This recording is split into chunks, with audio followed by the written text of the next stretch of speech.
I had spent weeks imagining how my 34th birthday would unfold. The private room at Alinea glowed with low light, the champagne chilled to perfection, and the dress I wore felt like an affirmation of every long night I had worked to get here. Cream silk, clean lines, crystals that caught the flicker of candles. This was supposed to be my evening. Then, Verena leaned across the table.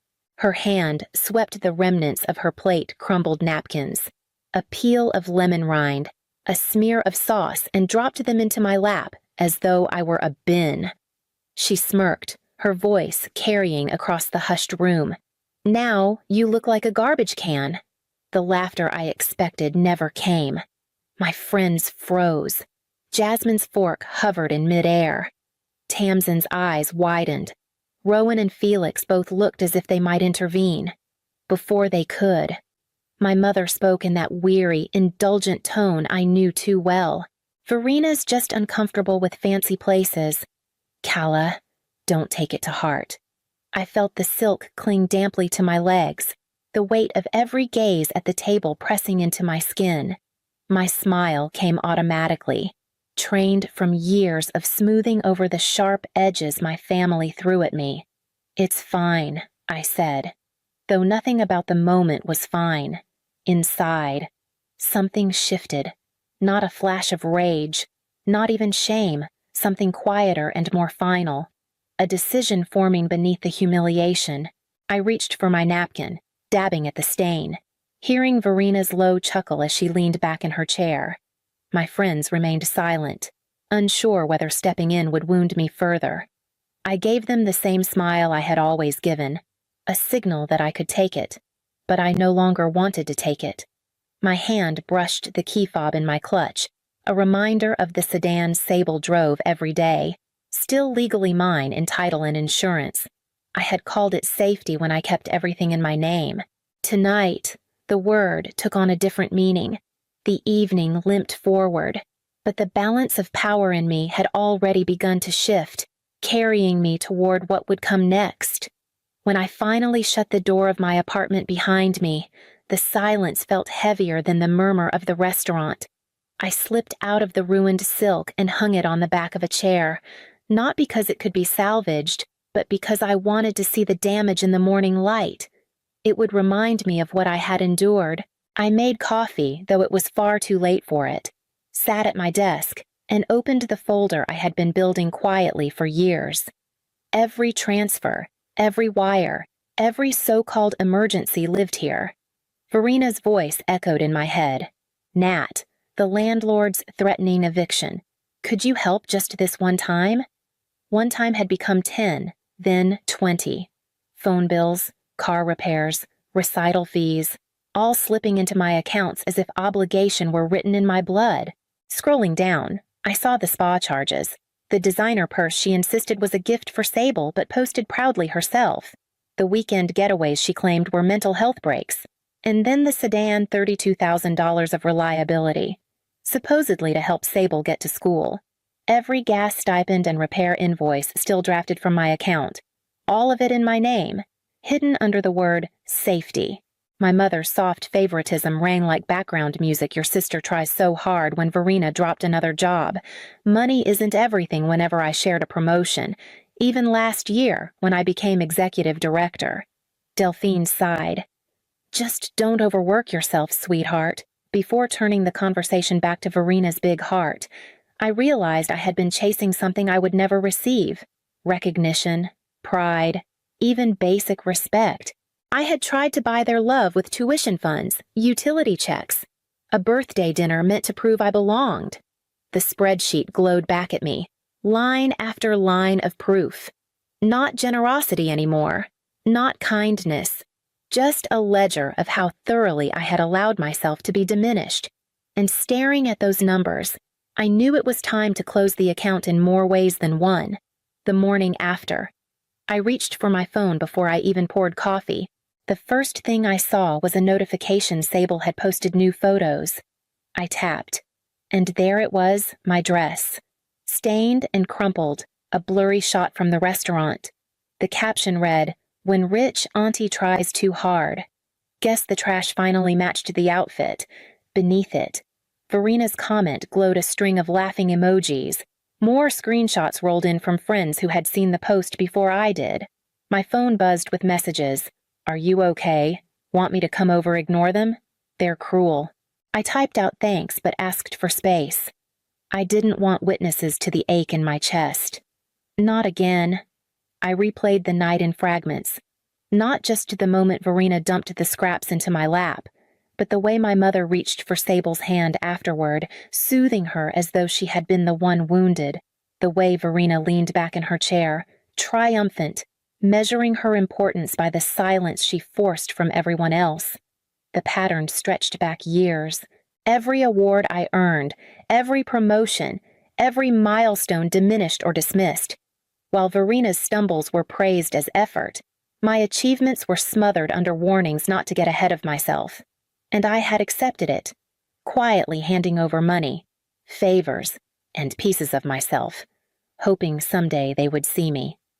Across the room, my gaze landed on the sedan's key fob hanging on its hook by the door.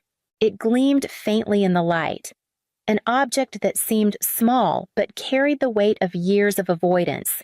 That car was mine on paper, mine in truth. Yet in practice it had become Sable's entitlement. The photo on my phone and the key on my wall told the same story. Boundaries ignored, respect discarded. I set the phone face down on the desk, my pulse steady in a way it hadn't been last night. Something had shifted. The next move would not be theirs. It would be mine.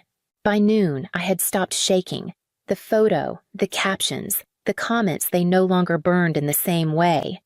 What remained was colder, sharper, and strangely steady. Revenge would have been easy, maybe even satisfying for a moment. But what I wanted was something else. I wanted consequences. I opened my laptop and began with the credit card. Verena had been an authorized user for nearly 3 years. One phone call and a few typed commands erased her access. The representative explained the pending charges would still process, but nothing more could be added. I confirmed, my voice calm. When the call ended, I sat for a long moment in the quiet, letting the weight of it settle. Next came the recurring transfers, the quiet siphons I had set up over time. Rent patches, stipends, the monthly gas money that had long since outpaced the cost of a full tank. Each click that canceled an automatic payment felt like closing a door I had left unlocked too long. Finally, I turned to the sedan. I pulled the file from my cabinet title, registration, proof of insurance all bearing my name, the loan agreement, the payments, the maintenance records, every detail documented. I scanned copies, then called a towing service near Sable's school. I explained that I was the legal owner reclaiming my vehicle. They required proof, which I emailed immediately.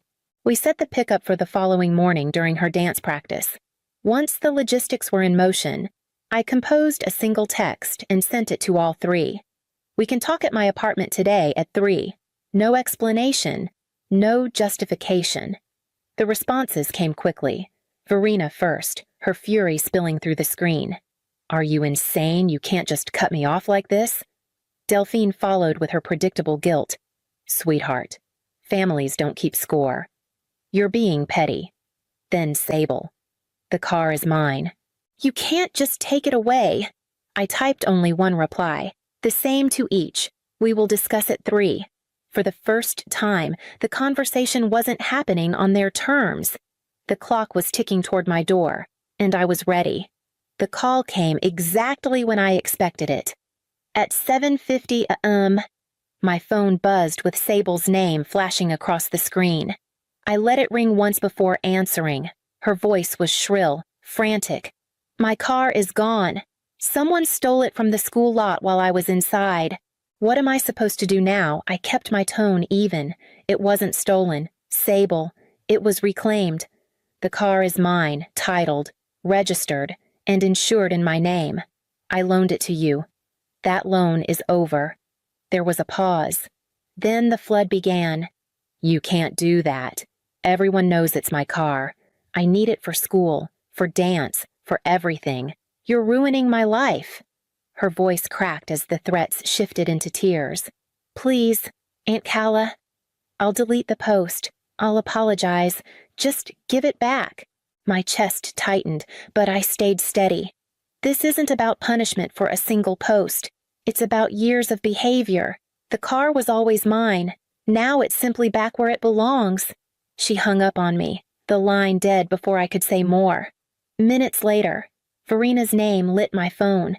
She didn't bother with greetings. "How could you do this? After everything I sacrificed for you, I raised Sable on my own while you lived in your perfect high-rise. And this is how you repay me." I waited until she ran out of breath. "Verina," I said softly, "what exactly have you sacrificed for me?" Silence. Long enough that I thought the call had dropped. Then she muttered something about "never mind" and slammed the line shut. By 9. Delphine called. Her voice carried its usual mix of weariness and rebuke. "Sweetheart, this has gone too far. Families help each other. You know that." I closed my eyes and let the words sit before answering. "You're right. Mom, families help each other, but help without respect rots love. And that's what's happened here." She sighed heavily, trying to shift the weight of the conversation back onto me, but the words were already spoken, and they couldn't be taken back. The clock ticked closer to 3, when they would all face me in person.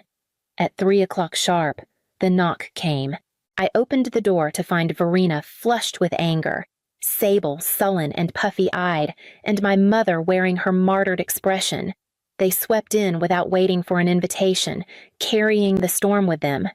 I had prepared for this moment. On my dining table lay 3 binders, each labeled and tabbed bank transfers, credit card statements, screenshots of social media posts. I gestured toward the chairs. "Sit. We need to go through this together." They hesitated, then complied. I opened the first binder. "Over the past 5 years, I've transferred to your accounts just under $48,000, most of it described as emergencies, rent, utilities, tuition, gas, but also concert tickets, spas, and weekend getaways." Verina shifted in her seat. "You make it sound like I was stealing." I didn't argue. I turned the page. The credit card. "You were an authorized user. That's over $3,000 in charges restaurants, shopping, hair appointments. As of yesterday, that access is closed." Sable scowled. "You can't just take the car, too. Everyone knows it's mine." I slid the title across the table. My name gleamed in bold print. The car was always mine. I loaned it to you. That loan is over. What remains is the education fund. It stays in trust for college, and only for college. Delphine's voice softened. "Sweetheart, you're overreacting. Families shouldn't keep track like this." I met her eyes. I never wanted to keep track. But when kindness is mocked, evidence is necessary. These aren't accusations. They're facts. The room fell silent except for the rustle of paper. They cycled through familiar tactics, minimizing, blaming, even tears. But I didn't flinch. I repeated the terms with the same calm each time, steady as the records in front of me. For once, I wasn't searching their faces for approval. I wasn't hoping they'd finally see me. I only wanted to be understood. The silence stretched until even their protests lost force, leaving the weight of numbers between us as the only truth. The silence broke with Verina's voice, sharp as glass. "You think this will hold up? I'll take you to small claims court. You gave Sable that car, and everyone knows it." I slid the title back toward her, my tone even. "The law recognizes ownership, not hearsay. My name is on the papers. Any court would see that." Sable leaned forward, fury shaking her voice. "Then I'll expose you online. Everyone will know what kind of person you are, humiliating your own family for attention." I held her gaze. "Every post you make can be documented. Every lie leaves a trail. If you want your friends to know you lost a car you never owned, that's your choice, but I won't be shamed into silence." Delphine clasped her hands together, her eyes pleading. Enough of this. Just apologize to one another so we can move on. That's what families do. My chest ached, but I kept my voice steady. An apology that comes with conditions isn't real. You want me to forget what happened so the money flows again. That's not reconciliation. That's transaction. Verena slammed her hand on the table. You don't get it. You left home, and I was stuck with Mom. You think you've suffered, but I carried the weight you walked away from. The words hit differently, a raw admission slipping past her anger. I leaned forward. I left to survive. You learned to survive by leaning on me. Neither of us got what we needed, but we're old enough to face it now. I slid a folder across the table. Here's a budget template. Here's a hiring contact in the city. And Sable. The education fund is still yours when you enroll in college, not before. These are bridges, not handouts. But the car and the credit are gone. No one moved. The hour wound down with no truce. No embraces. Only the clarity of what had been broken and what might, one day, be rebuilt. When they finally stood to leave, the binders remained on the table, heavy with proof, while I felt lighter than I had in years. The first days after the confrontation were strangely quiet. No constant buzz of requests, no late-night crises disguised as emergencies. I half expected the silence to crack open with a new demand, but instead, only echoes filled the space. On the third day, Verena posted on social media, "Betrayal cuts deepest when it comes from blood." The comments were fewer than she'd hoped for, the sympathy shallow. By evening, the post had slipped into the endless scroll, and her storm fizzled before it ever reached me. Delphine called once, her voice measured. "Your sister is struggling," she said softly, as if it were my cue to swoop back in. I didn't take the bait. "What is Verena trying this week?" I asked instead. The question caught her off guard, and she quickly ended the call. Then, a different message. "Sable. Just one line. Got a job at the consignment shop."